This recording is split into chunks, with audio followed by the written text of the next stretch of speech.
Afternoon dear students, कैसे हो आप सभी। इस ऑनलाइन क्लासेस का आप भरपूर फायदा उठा रहे हो, नहीं उठा रहे हो। अपनी जो कंटिन्यू क्लासेस चल रही है बायोलॉजी के लिए, इसमें आप ज़्यादा से ज़्यादा स्टूडेंट साथ में जुड़े रहिए। जो भी डाउट है वो साथ में क्लियर करते जाइए और अपने जो चैप्टर है वो हम आगे पढ़ते जा रहे हैं, ठीक है। तो हम जो चैप्टर पढ़ रहे थे स्टूडेंट्स, वो था सेल बायोलॉजी, कोशिका विज्ञान के बारे में हम पढ़ रहे थे। और पिछली क्लासेस में हमने जो सेल के बारे में पढ़ा था वो क्या क्या पढ़ा था, आपको मैं वापस एक बार रिवाइज करवा देती हूँ। कि हमने सबसे पहले तो कोशिका के जो आधार भाग थे उनको देखा था, फिर हमने जो कोशिका के अन्य भाग थे उनको पढ़ना स्टार्ट किया था। सबसे पहले मैंने आपको बताया था माइटोकॉन्ड्रिया, कोशिका का शक्ति ग्रह या कोशिका का बिजली घर कहलाता है। क्यों कहलाता है? क्योंकि उसके अंदर जो भोजन हम करते हैं उसमें से एनर्जी निकाल कर एनर्जी ले ली जाती है। उसके बाद हमने राइबोसोम के बारे में पढ़ा था, अंतःप्रद्रवी जालिका पढ़ी थी हमने, गोल्जी का पढ़ा था, वो सब संरचनाएं देखी थी। अब हम आगे नेक्स्ट स्टार्ट कर रहे हैं। Dharmaram, very good afternoon. तो स्टूडेंट्स जल्दी से जल्दी अपनी क्लास के साथ जुड़ जाइए, क्योंकि हम जो टॉपिक स्टार्ट करने जा रहे हैं आगे, साथ साथ अगर आप पढ़ोगे तो आपके सारे डाउट है वो क्लियर होते जाएंगे। तो आगे मैं नेक्स्ट स्टार्ट कर रही हूँ आपके, यानी पहले जो हमने पढ़ लिए थे कोशिका के माइटोकॉन्ड्रिया, गोल्जिका, राइबोसोम, अंतःप्रद्रवी जालिका, जिसमें इन सबको हमने पढ़ा था। आज हम जो कोशिका के अन्य अंग पढ़ेंगे उसमें सबसे पहले मैं बता रही हूँ आपको रसधानी या वैक्यूल। वह संरचना जो पादपों की कोशिका में पाई जाती है और एक बड़ी स्थान को घेरती है, जिसके अंदर कोशिका के कुछ अपशिष्ट पदार्थ भरे रहते हैं, उसको क्या बोलते हैं? रसदानी या वैक्यूल। मैंने आपको बताया था सबसे पहले जब मैंने कोशिका को डिवाइड करके बताया था कि ये जंतु कोशिका है और ये पादप कोशिका है, तो उसमें मैंने आपको रसदानी बताई थी कि यानी कोशिका थी जिसके अंदर एक बिल्कुल बीच में आपको खाली पार्ट दिखाई दे रहा था, जिसके कारण जो कोशिका का केंद्रक था वो बिल्कुल साइड में खिसक गया था। तो जो ये बड़े वाला पार्ट था ये क्या थी? कोशिका की रसदानी। ये सेल में आपको किस प्रकार दिखाई दे रही है मैं बताती हूँ आपको। देखिए, ये आपके सामने कोशिका है और इस कोशिका में ये जो बिल्कुल ग्रीन वाला पार्ट ब्लू कलर में जो दिखाई दे रहा है ये क्या है? रसदानी। ये आपके सामने पादप कोशिका है, क्योंकि आपको पता होगा कि जो रसदानी वाली संरचना होती है वो किन कोशिकाओं में पाई जाती है? पादप कोशिकाओं में पाई जाती है। जंतुओं की कोशिकाओं में यानी हमारी कोशिकाओं में ये रसदानी नहीं पाई जाती, पादप कोशिका में पाई जाती है और काफी लगभग 90% स्थान को घेर लेती है। ये कोशिका द्रव्य का जितना भाग है उसके 90% स्थान को घेर लेती है। कौन सी संरचना? रसदानी। जिसके कारण आप देख सकते हो कि जो केंद्रक है कोशिका का वो बिल्कुल साइड में खिसक गया है, क्योंकि बीच में क्या आ गई है? रसदानी आ गई है, इसलिए केंद्रक को बीच में रहने की जगह नहीं मिली। इसलिए आप ध्यान रखना कि पादप कोशिका के अंदर जो केंद्रक है वो बिल्कुल साइड में खिसका हुआ आपको दिखाई देता है, क्योंकि बीच में जो स्थान है वो किसका होता है? रसदानी का। इसके अंदर कुछ उत्सर्जित पदार्थ होते हैं, कोशिका का जो भी वेस्ट मटेरियल है वो भरा रहता है, जल होते हैं, कि अलग प्रकार की और प्रकार की भी संरचनाएं इसमें पाई जाती है, वो हम देखते हैं। तो आपको पता होना चाहिए कि रसदानी क्या होती है, कोशिका में किस स्थान पर पाई जाती है। तो पहली पॉइंट ध्यान रखना ये है, पौधों की कोशिका में पाई जाती है। ये कोशिका का 90% स्थान है वो घेर लेती है, उसको कवर कर लेती है। अब जो कोशिका झिल्ली पाई जाती है कोशिका के बाहर, लेकिन ये जो रसदानी है ना, इसकी खुद की भी एक झिल्ली होगी, क्योंकि ये अलग ही अपना एक पूरा पार्ट बना लेती है और इसके बाहर जो आवरण होगा उसको क्या बोलेंगे? टोनोप्लास्ट। ध्यान रखना, क्वेश्चन आता है टोनोप्लास्ट किसे कहते हैं? पादप कोशिका में जो रसदानी पाई जाती है उसकी झिल्ली क्या कहलाएगी? टोनोप्लास्ट। और इस रसदानी में क्या क्या पदार्थ उपस्थित रहते हैं? तो ध्यान रखना, इसमें पानी, रस, उत्सर्जित पदार्थ और अन्य अपशिष्ट पदार्थ भरे रहते हैं इसके अंदर, जो वेस्ट मटेरियल के रूप में थे, यानी जो उपयोगी चीजें होती है वो कम होती है। इसके अंदर ज्यादा जो कोशिका का वेस्ट मटेरियल है, अपशिष्ट पदार्थ है, वही भरा रहता है। और एक पॉइंट ये इंपॉर्टेंट है, ध्यान रखना कि कोशिका झिल्ली होती है, जो इसकी कोशिका झिल्ली अलग है और रसदानी की झिल्ली अलग है, क्योंकि रसदानी भी अपना एक पूरा एरिया बनाती है और इसके बाद जो झिल्ली पाई जाएगी उसको क्या कहेंगे? टोनोप्लास्ट। ठीक है, फिर नेक्स्ट हम देखते हैं। मैंने आपको बता दिया पॉइंट कि जो रसदानी है वो पादप कोशिका का कितना स्थान घेर लेती है? लगभग 90% स्थान है, वो 90% एरिया है, इसको कवर कर लेगी रसदानी, जिसके कारण जो केंद्रक है वो बिल्कुल साइड में खिसक जाएगा। अब देखिए, एक जीव होता है, एक कोशिकीय जीव है, उसको बोलेंगे अमीबा। एक कोशिका जीव अमीबा, इसके अंदर भी क्या पाई जाएगी, रसदानी पाई जाएगी। और जो अमीबा वाला जीव है भले ही ये जंतु है, लेकिन अपवाद है कि ये जंतु होते हुए भी इसके अंदर क्या पाई जाती है, रसदानी। बाकी मैंने आपको बताया था कि जो रसदानी होती है वो पादप कोशिकाओं में पाई जाती है, लेकिन अमीबा एक ऐसा जंतु है जिसके कोशिका में क्या पाई जाएगी, रसदानी पाई जाएगी। और ये अमीबा के अंदर बहुत महत्वपूर्ण कार्य करती है। कौन सा कार्य करती है, उत्सर्जन का कार्य करती है। यानी जो भी वेस्ट मटेरियल हो गए उनको शरीर से बाहर निकालने के लिए अमीबा के अंदर कौन सी संरचना है वो कार्य करेगी, वो है रसदानी। ठीक है, तो क्वेश्चन आता है कि अमीबा में उत्सर्जन के लिए कौन सहायक है, तो अमीबा में संकुचनशील रसदानी, यानी ये इसके अंदर वेस्ट मटेरियल भरा हुआ है। देखिए ये अमीबा है, अमीबा के अंदर ये रसदानी है और इसके अंदर ये वेस्ट मटेरियल भरा हुआ है। अब जैसे ये रसदानी संकुचित होगी तो इसके अंदर का जो वेस्ट मटेरियल है वो बाहर निकल जाएगा, तो वो क्या कर देगा, उत्सर्जन कर देगा। ये क्वेश्चन भी आपके आया हुआ है पीछे, वस्तुनिष्ठ प्रश्न में लिखा हुआ है कि अमीबा में उत्सर्जन का कार्य किसके द्वारा किया जाता है, अमीबा में संकुचनशील रसदानी के द्वारा उत्सर्जन का कार्य किया जाता है। तो ये बहुत इंपॉर्टेंट पॉइंट है, आप इसको याद कर लेना। फिर नेक्स्ट आपके सामने डायग्राम दिखाया गया, रसदानी है जो पादप कोशिका के अंदर उपस्थित है। इसमें केंद्रक है जो बिल्कुल साइड में हो गया, बाकी ये कोशिका द्रव्य है, अंदर है कोशिका झिल्ली और बाहर है कोशिका भित्ति। पता है आपको पादप कोशिका है तो इसमें कोशिका भित्ति जरूर होगी। अगर ये जंतु कोशिका होती तो इसमें ना तो रसदानी होती और ना इसमें कोशिका भित्ति होती। फिर हम जो नेक्स्ट संरचना देखते हैं वो है लवक, यानी हमने रसदानी के बारे में देखा। ये जो लवक संरचना है ये भी किस में पाई जाती है, पादप कोशिकाओं में पाई जाती है। उसके अलावा इसमें भी एक अपवाद है, एक जंतु होता है, जीव होता है जिसको बोलते हैं युगलिना। युगलिना एक ऐसा प्रोटोजोआ के अंदर आता है, ऐसा जीव है जिसके अंदर क्या पाए जाते हैं, लवक।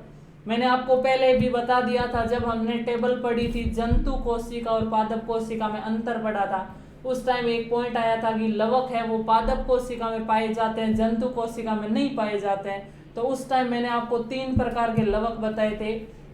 वो कौन कौन से थे, हरित लवक, अवर्णी लवक और वर्णी लवक। जो हरे रंग के होंगे, पौधों की पत्तियों को हरा रंग देंगे, वो है हरित लवक। जो फल फूलों को विभिन्न प्रकार के रंग देंगे, जो रंगीन होंगे, वो है वर्णी लवक।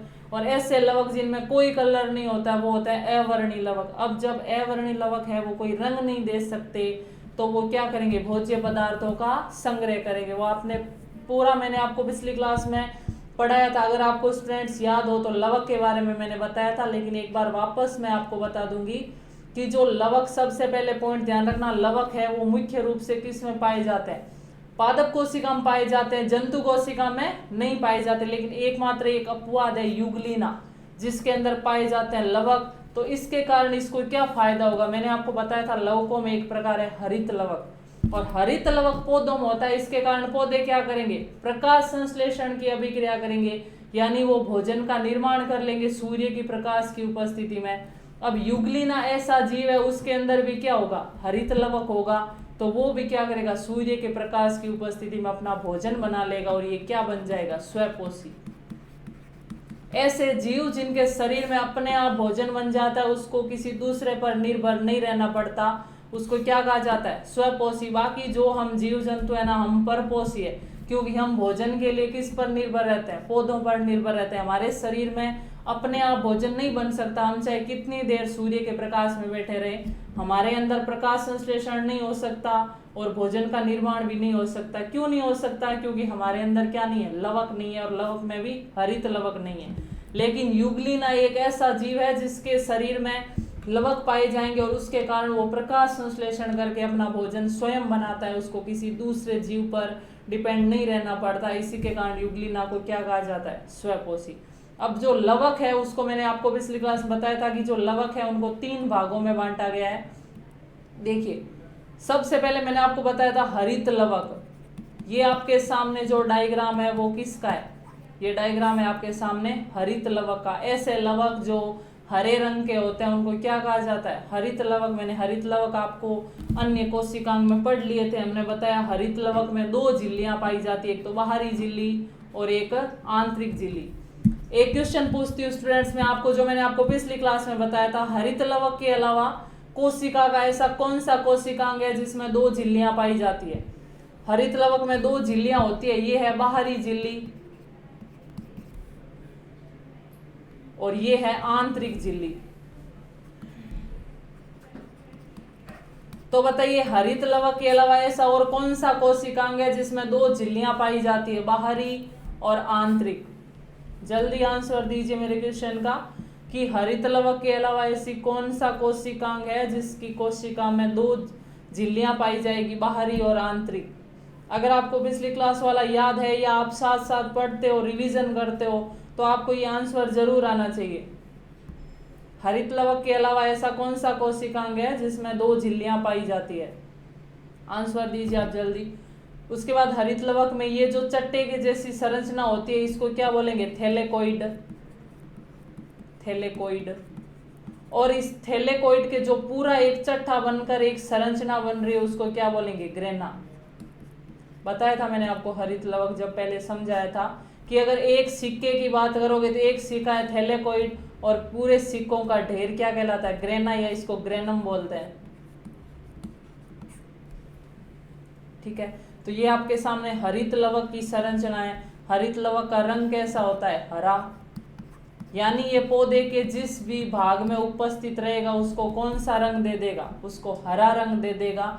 और इसी के कारण पत्तियों का रंग कैसा होता है, हरा होता है। यानी पौधे का जो जो रंग हरा होगा वो किसके कारण होगा, हरित लवक के कारण होगा। और हरित लवक के कारण ही जो पौधे हैं वो प्रकाश संश्लेषण करके भोजन बना पाते हैं। इसी के कारण हरित लवक को क्या कहा जाता है, कोशिका का रसोई घर। यानी रसोई घर हम उसी को बोलेंगे जहाँ पर क्या बनता है, भोजन बनता है। और पौधों में भोजन किस में बनता है, हरित लवक में बनता है। इसी के कारण हरित लवक या क्लोरोफिल, इसको बोलते हैं पर्ण हरित, इसको कहा जाता है कोशिका का रसोई घर। क्या स्टूडेंट्स किसी को ये आंसर नहीं आ रहा है कि हरित लवक के अलावा और कौन सा ऐसा कोशिकांग है जिसमें 2 झिल्लियां पाई जाती है। इसका मतलब आप साथ साथ नहीं पढ़ते जा रहे हो, बिल्कुल मैंने आपको पहली क्लास में भी बताया था, बिल्कुल ध्यान दे के पढ़ो, आप साथ साथ रिवीजन करते जाओ, तो आपके आगे वापस जब भी आप पढ़ोगे तो आपको बिल्कुल आसानी से समझ में आ जाएगा, कोई भी आपके डाउट नहीं रहेगा। लेकिन उसके लिए शर्त यही है कि आप साथ साथ पढ़ते जाओ और साथ साथ उस चीज़ को याद भी करते जाओ, समझते जाओ। क्योंकि एक क्लास में जरूरी नहीं है कि एक टॉपिक कंप्लीट हो जाए, 5-4 क्लासों में एक टॉपिक कंप्लीट होता है। तो आप उन क्लासों को कनेक्ट कैसे कर सकते हो, जब पिछली क्लास का आप रिवीजन करोगे, याद करोगे और वापस फिर नेक्स्ट क्लास वाला वीडियो देखोगे, उसको याद करोगे, तो आप उसको कनेक्ट कर सकते हो। लेकिन अगर आप पिछली क्लास वाला इस क्लास में भूल गए तो फिर आप उस टॉपिक को कनेक्ट करके पढ़ नहीं सकते हो। मैं बताती हूँ आपको आंसर की हरित लवक के अलावा ऐसा कोशिकांग है माइटोकॉन्ड्रिया, उसमें भी 2 झिल्लियां पाई जाती थी, यानी हमने उसको बोला था दोहरी झिल्ली वाला कोशिकांग। माइटोकॉन्ड्रिया के बाहर भी 2 झिल्लियां थी, बाहरी और आंतरिक। और उसी प्रकार हरित लवक में भी 2 झिल्लियां होती है, बाहरी और आंतरिक। तो ये है हरित लवक। उसके बाद अन्य लवक और कौन कौन से, देखिए जो लवक है उनको 3 भागों में बांटा गया है। सबसे पहला भाग है हरित लवक, दूसरे हैं वर्णी लवक और तीसरे प्रकार के हैं अवर्णी लवक। हरित लवक कैसे होते हैं, हरे रंग के होते हैं। वर्णी लवक रंगीन होते हैं, यानी वो भिन्न भिन्न रंगों के होते हैं। जबकि अवर्णी लवक है उनका कोई कलर नहीं होता है, वो रंगहीन होते हैं।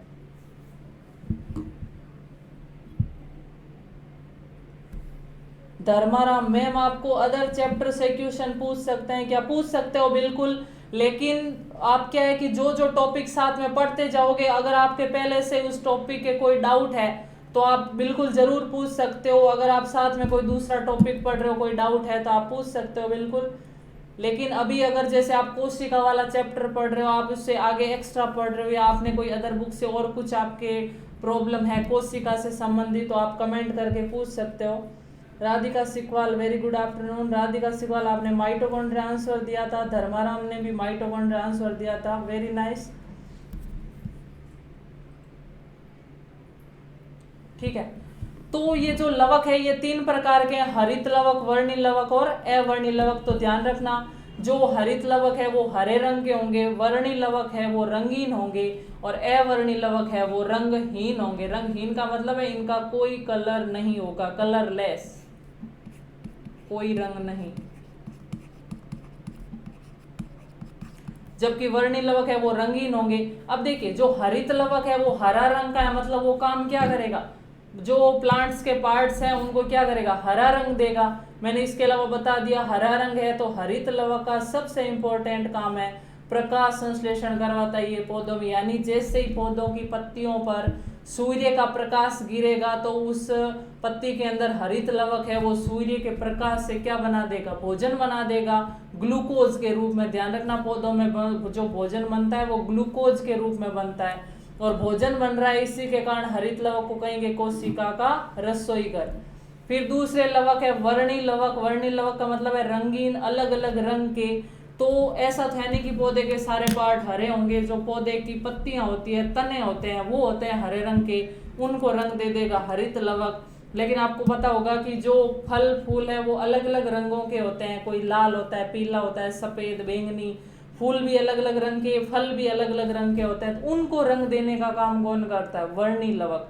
ठीक है, यानी ये फल और फूलों को विभिन्न रंग देंगे। फिर तीसरे प्रकार के अवर्णी लवक, यानी अब इनका कोई रंग तो है नहीं अवर्णी लवक का, तो ये क्या काम करेंगे, जो अवर्णी लवक है फिर पौधों की जड़ों में उपस्थित रहेंगे और भोजन के संग्रह का काम करेंगे।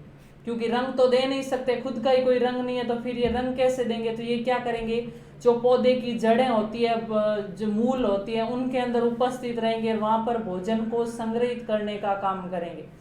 जैसे मंड लवक के रूप में कार्बोहाइड्रेट, यानी भोजन का अगर कार्बोहाइड्रेट के रूप में संग्रह हो रहा है तो वो किस रूप में होगा, मंड लवक।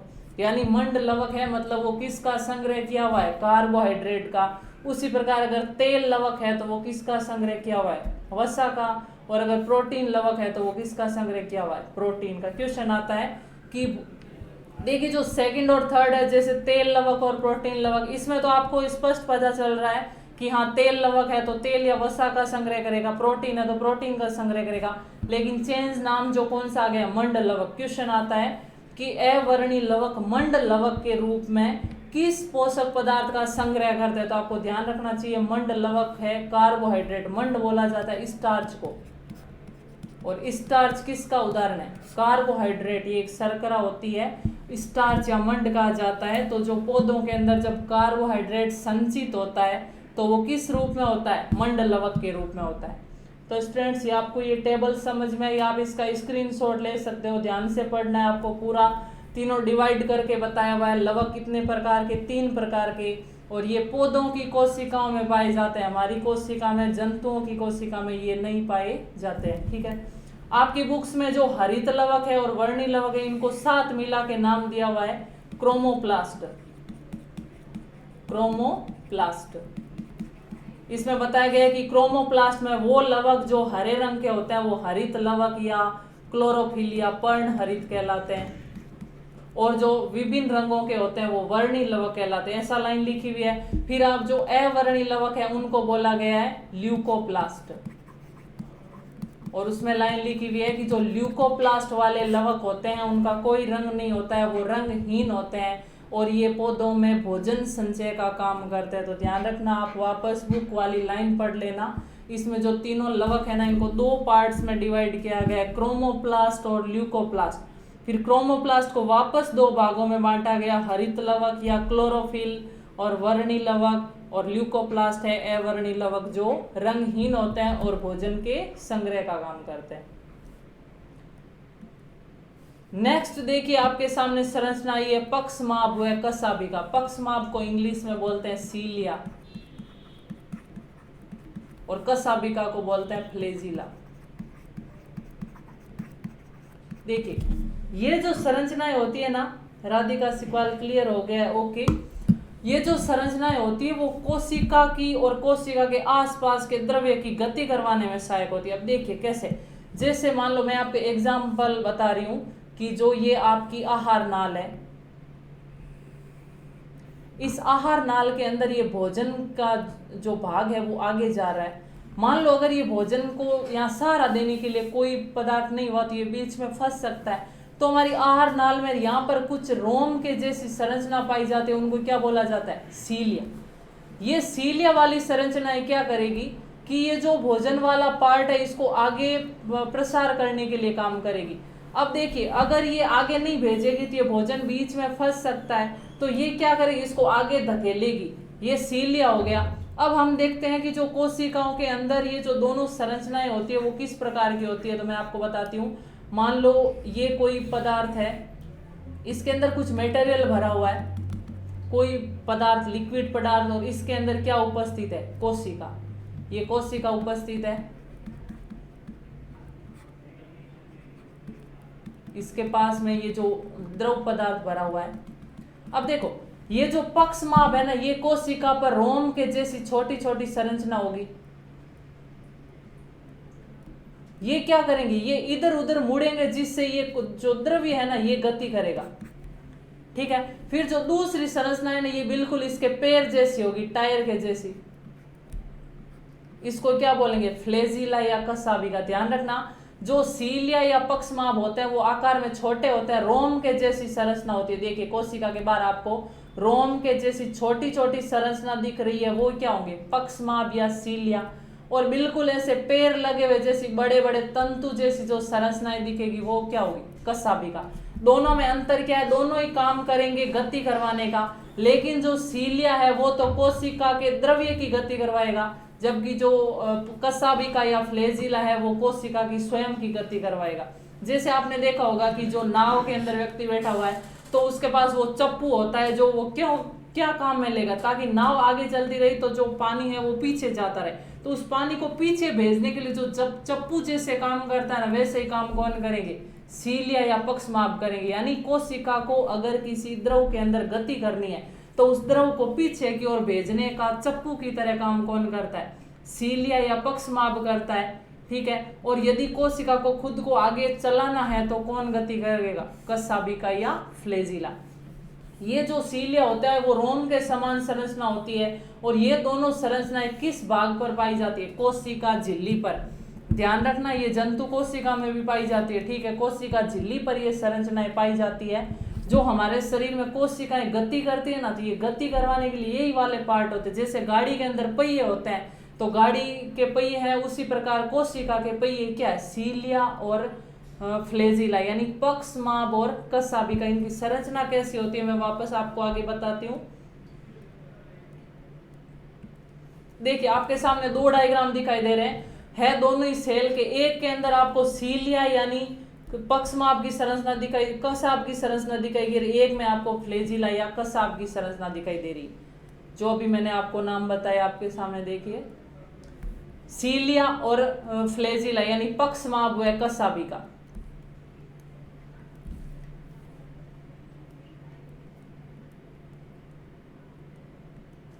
देखिए, ये तो संरचना है पक्षमाभ की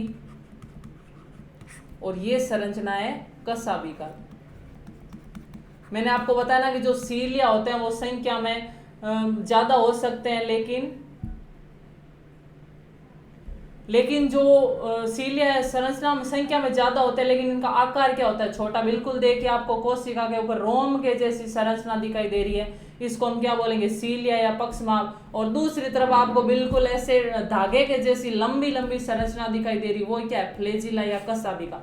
जो ये बारीक संरचना है ये तो कोशिका के पास वाले द्रव्य को भेजेगी, जैसे नाव में चप्पू होता है उसकी तरह ये पक्षमाभ काम करेंगे। और अगर कोशिका को चलना है, भागना है, तो उसको चलाने के लिए कौन काम करेगी? कसाबिका। दोनों में अंतर ध्यान रखना। सीलिया होता है वो कोशिका के पास के द्रव्य की गति करवाता है, जबकि जो फ्लेजिला होता है वो खुद कोशिका की गति करवाता है। यानी पक्षमाभ है वो द्रव्य की गति करवाएगा, और जो कसाबिका है वो कोशिका की स्वयं की गति करवाएगा। और इसमें क्या अंतर है मैं बताती हूँ आपको टेबल के द्वारा। देखिए, पक्षमाभ और कसाबिका, यानी ये है सीलिया और ये है फ्लेजिला।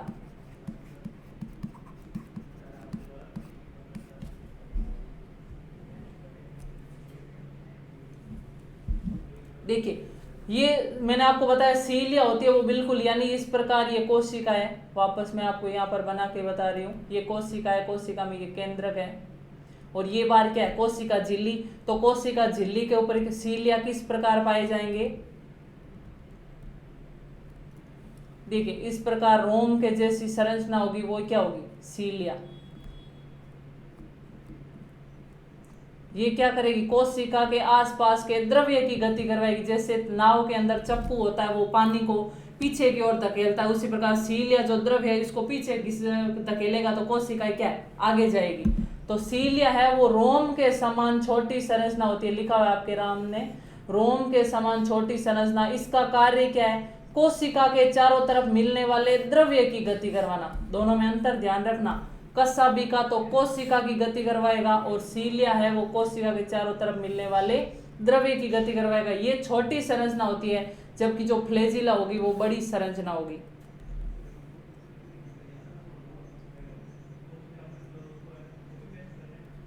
देखिए ये कोशिका है, ये कोशिका झिल्ली, ये कोशिका के अंदर केंद्र और इसके अंदर इस प्रकार के क्या लगे हुए होंगे, फ्लैजिला। तो फ्लैजिला है वो बड़ी संरचना है, ये कोशिका की गति करवाएगी, जबकि जो सीलिया है वो छोटी संरचना है और वो कोशिका के चारों तरफ मिलने वाले द्रव्य की गति करवाएंगे। ठीक है स्टूडेंट्स, आपको ये टेबल है, आप इसका स्क्रीनशॉट ले सकते हो। अगर इसमें कोई भी आपके डाउट है तो प्लीज कमेंट करके बताइए मेरे को, मैं आपका सॉल्यूशन बताती हूँ इसका। और अगर आपको अच्छी तरह टेबल समझ में आ गई है तो भी आप थम्स अप करके बता दीजिए मेरे को। सीलिया और फ्लैजिला यानी पक्षमाप और कशाभिका में अंतर आपको बताया जो मैंने आपको, वो समझ में आया कि नहीं आया। ये जंतु कोशिका में पाई जाती है संरचनाएं, पादप कोशिका में पाई जाती है। क्या काम करेगी, सीलिया है वो कोशिका के पास के द्रव्य की गति करवाएगा और कशाभिका है वो स्वयं कोशिका की गति करवाएगा। धर्माराम क्लियर हो गया है, ओके।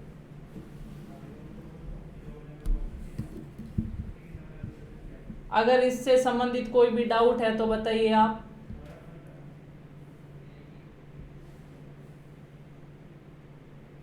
जिस प्रकार गाड़ी में पहिए होते हैं उसी प्रकार सीलिया और फ्लैजिला काम करते हैं, कोशिका में गति करवाने में सहायक होते हैं ये।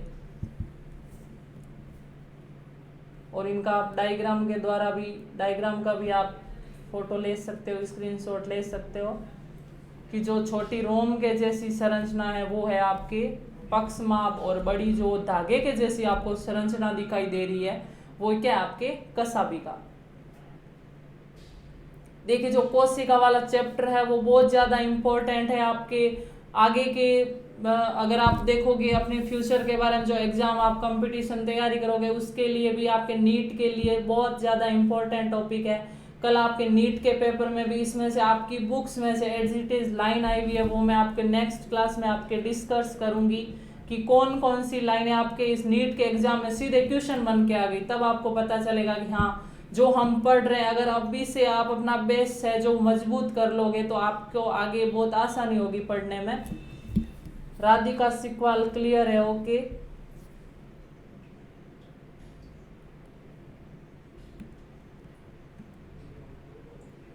ठीक है, तो आपके कोई डाउट नहीं है तो वापस एक बार मैं रिवाइज करती हूँ जो जो आज हमने इस क्लास में देखा।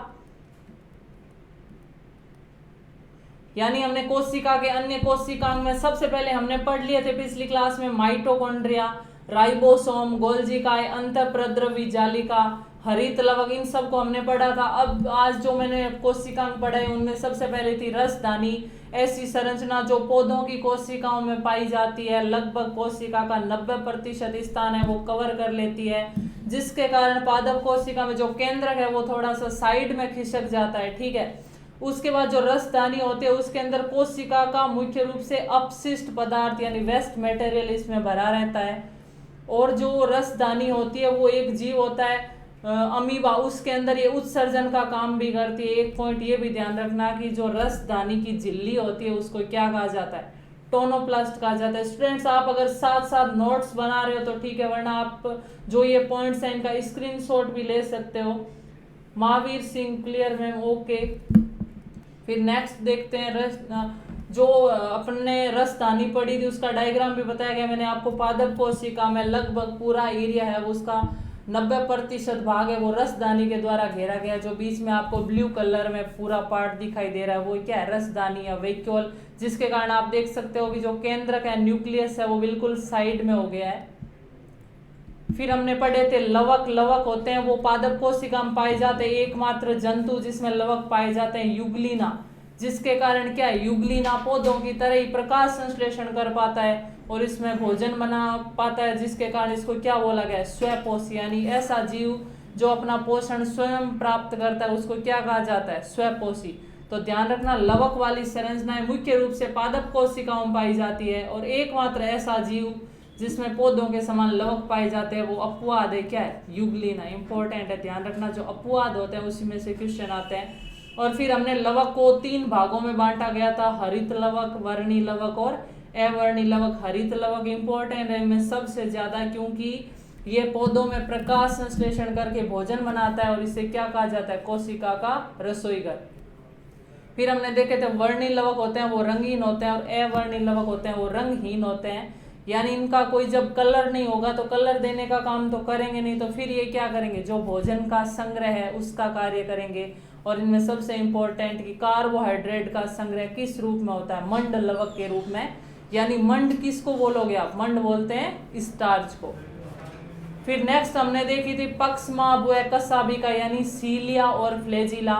कोशिका की गति करवाने वाले जो उसमें ऑर्गेनल्स पाए जाते हैं उनको क्या बोलते हैं, पक्षमाभ या कसाभिका। पक्षमाभ होती है वो छोटी संरचना होती है, चप्पू के समान होती है। चप्पू बोलते हैं नाव की लकड़ी जिससे जो द्रव पानी होता है उसको पीछे फेंकता है, जो नाविक होता है तो उसको चप्पू कहते हैं। तो जो पक्षमाभ छोटी संरचना होती है, चप्पू के समान होती है, जो कोशिका के पास के द्रव्य को हटाती है, उसकी गति करवाती है। लेकिन जो कसाभिका होती है वो बड़ी होती है, फ्लैजिला के भी कहते हैं इसको, और ये क्या करेगी, कोशिका की स्वयं की गति करवाएगी। तो यहाँ तक हमने आज देखा था। अब देखिए जो स्टूडेंट्स आपके कोशिका वाला चैप्टर है, मैं बता रही हूँ आपको कि अभी तक हमने क्लासों में पढ़ा तो लगभग इसका 90% जो सिलेबस में है आपके, मैंने आपके कवर कर दिया। कुछ आपके पार्ट बचते हैं, वो कौन कौन से हैं। एक तो जो मैंने आपको कोशिका झिल्ली बताई थी, उस कोशिका झिल्ली के कुछ अंतर्वलन है, आपने पढ़ा होगा, अगर पढ़ा है तो आपको पता होगा। उसमें कुछ नाम आते हैं मीजोजोम्स, यानी कोशिका झिल्ली अंतर्वलित होकर एक संरचना बना देती है, उनको मीजोजोम बोलते हैं। वो मीजोजोम कोशिका में क्या काम करेंगे, वो जो कोशिका झिल्ली के अंतर्वलन और उनसे संबंधित जो संरचनाएं बन जाती है वो बहुत इंपॉर्टेंट है, उनमें कई बार क्वेश्चन आते हैं। तो मैंने उस टाइम साथ में नहीं बताया, क्योंकि उस टाइम अगर हम इतना थोड़ा डीपली ले लेते तो फिर आप थोड़े कंफ्यूज हो जाते, इसलिए मैंने एक बार कोशिका झिल्ली को सीधे ही समझा दिया। अब मैं एक कल वाली क्लास में पहले तो एक कोशिका बनाऊंगी, ये सारे कोशिका अंग पूरे हो जाएंगे कल, तो मैं कोशिका बनाऊंगी, उसमें सारे कोशिका के जो अंग हैं उनको एक साथ में आपको दर्शाऊंगी, उनके कार्य बता दूंगी।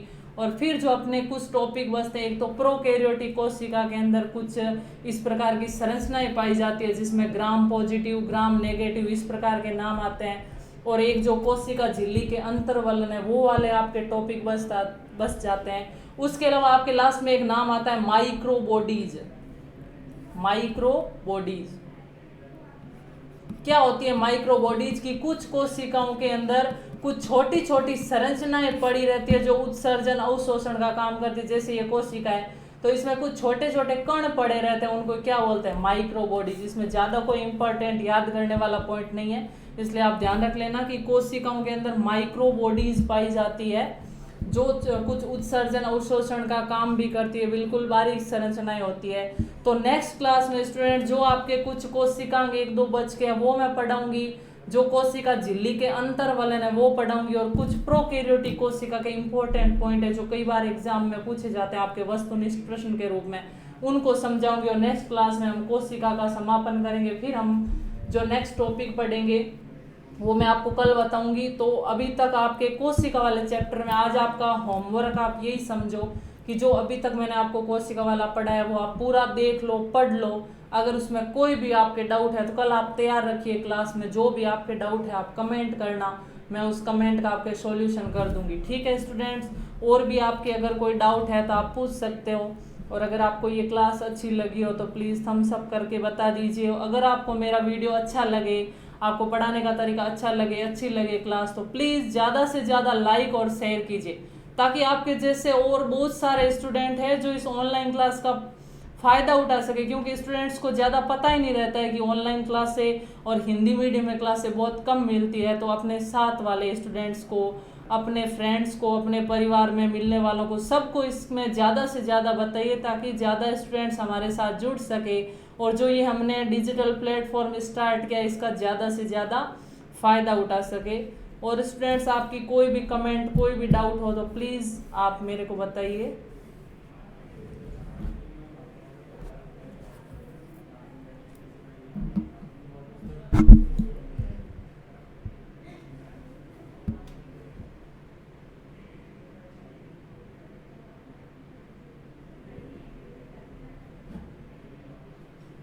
और इसके साथ ही मैं जो अगर किसी आपके भाई बहनों ने कल नीट का एग्ज़ाम दिया हो, उनका एग्ज़ाम अगर अच्छा हुआ है तो मैं उनको कॉन्ग्रेचुलेशन कहना चाहती हूँ एडवांस में, क्योंकि अगर पेपर अच्छा हुआ है तो कन्फर्म है कि सिलेक्शन हो जाएगा। अभी तक आंसर की भी आ गई है, उन्होंने आंसर भी मिला लिए होंगे और अपनी कट ऑफ भी तैयार कर ली होगी, तो उनको मैं एडवांस में बधाई देना चाहती हूँ।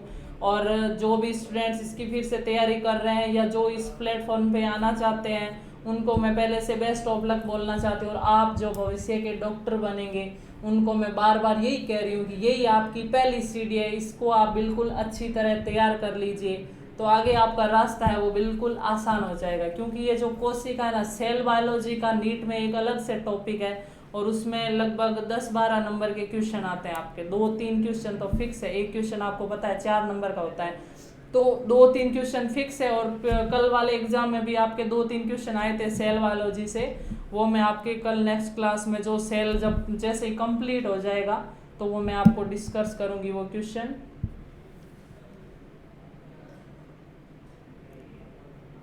फिर हम थोड़ा सा मैं आपको कोशिका विभाजन के बारे में भी इसमें बताऊंगी कि कोशिका का विभाजन कैसे होता है, कौन कौन सा विभाजन होता है, किस प्रकार अगर शरीर में नई कोशिका बनानी होगी तो किस स्थान पर कौन सा विभाजन होगा। ठीक है,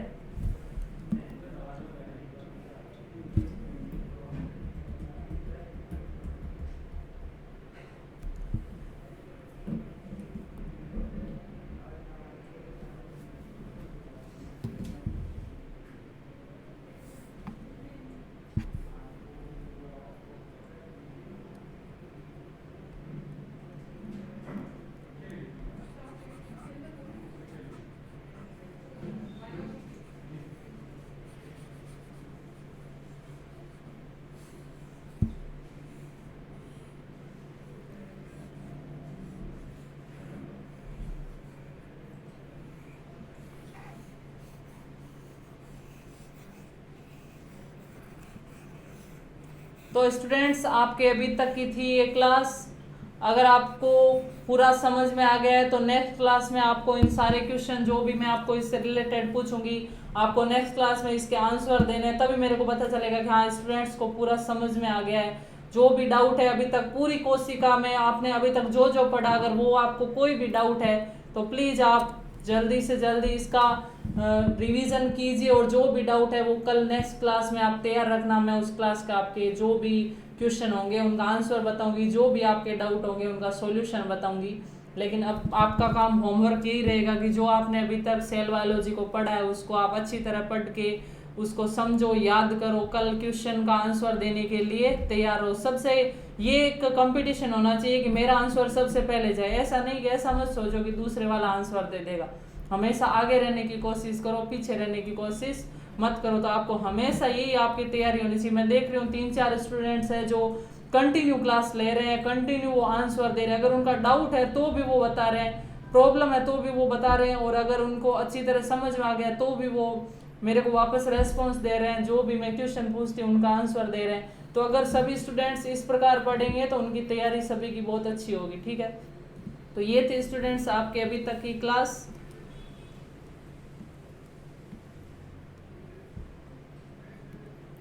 यहाँ पे कोई भी आपके डाउट हो तो आप नेक्स्ट क्लास में बता सकते हो। Thank you so much.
आपके स्टूडेंट्स अभी भी अगर कोई डाउट है तो आप प्लीज़ कमेंट कर सकते हैं, मैं आपके कमेंट्स देख रही हूँ।